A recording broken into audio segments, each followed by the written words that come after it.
Where we are today is in some ways such a far cry from where we were almost 20 years ago.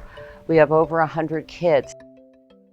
If I'd had any idea where this was going and how big it was going to get, I would have said, I can't do that.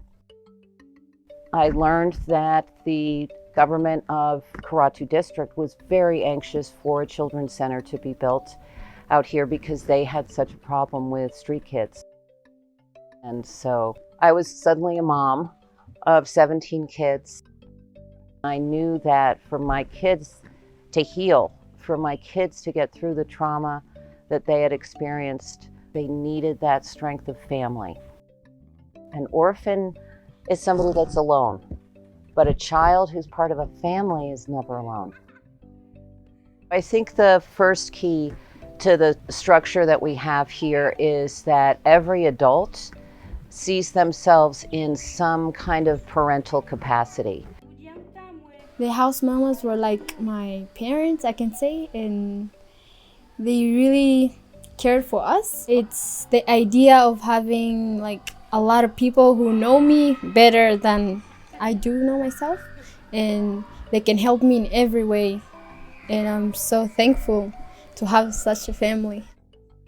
What's truly exciting is this ward, I really believe, is going to be seen as an example and a model for not just Tanzania, but what can happen with consistent and concerted effort.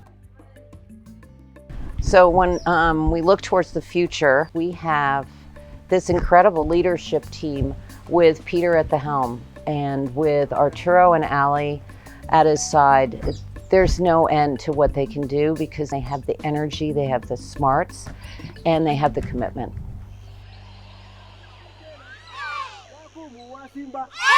Simba ni mkali, alimuua baba, akamuua mama, sasa kimbieni. The first 17 kids that we lived with, they gave us a lesson on the basic requirements of what the kids want in the day-to-day basis. We realized that whatever that our kids needed was actually what the community needed. One of the biggest problems that we also wanted to address is education, because we didn't have good primary school, we didn't have secondary school. Kids actually were going to a very, India used to call it a bad day care for 7 years, and then they end up going back to pick coffee. So personally, I do believe the only way to get these kids out of poverty is to give them the good education system. We started a partnership with Getigi Primary Schools and Oldiani Secondary School.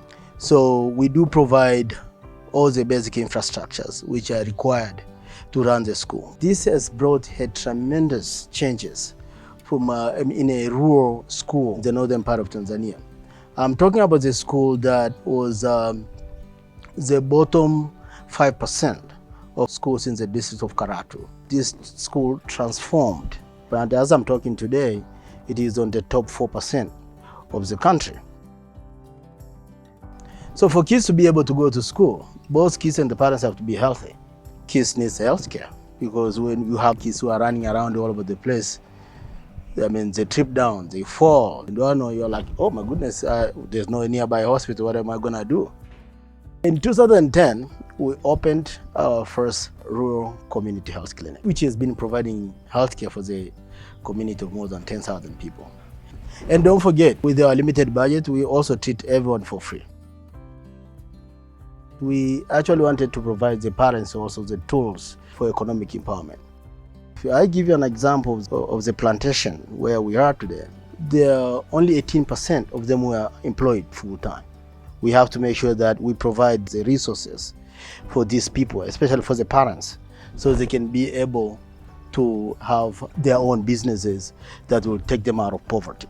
When you see marriages becoming more stable because women can provide for their families, because women have power, for me it's a huge accomplishment.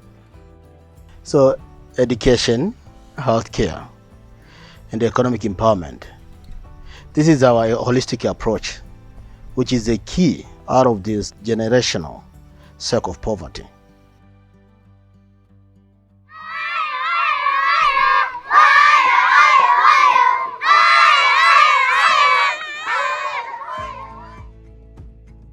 Peter has always believed that education is the most critical component in finding a path out of poverty. So over the next 5 years, our biggest area of investment is going to be education. There are 2 other primary schools in the Old Yanni School District that are in desperate need of partnership. For example, one of those schools has 700 students and only 6 teachers. We're going to be going into those 2 additional primary schools and providing teachers, renovating classrooms, bringing books, desks, and all that is required to make those schools the institutions that they need to be to give students the quality education they deserve. While we work to create an equitable level of education at the primary school level, we're going to simultaneously work to address issues that are facing Old Yanni secondary school students. Many of them are walking over 2 hours to school each day. Not only is that a completely unmanageable commute, but it puts students at significant risk. It only costs $600 a year to provide a student with safe housing. What we want to do is build dormitories to not only ease that commute, but to put students in a safer position that will improve student retention, improve academic performance, and give kids a truly supportive environment for secondary school. One of the biggest needs for teens, in addition to secure housing, is access to mental health support. This is a very important need we must address, not only for our kids, but for all kids within our catchment area. The way we hope to accomplish this is by creating strong foundations and systems of support with a team of dedicated social workers, a Tanzanian psychologist, so that we can address mental health issues for all children within our community. And with economic empowerment, we hope to continue to support our clients, in particular youth and women, with the resources, the capital, and the training so that they can continue to diversify the local economy, improve the lives of their families, and break from the cycle of poverty. We are focused on this geographical location. Our community of more than 10,000 people for Old Yanni will be provided with the future that it deserves. This is where it all started.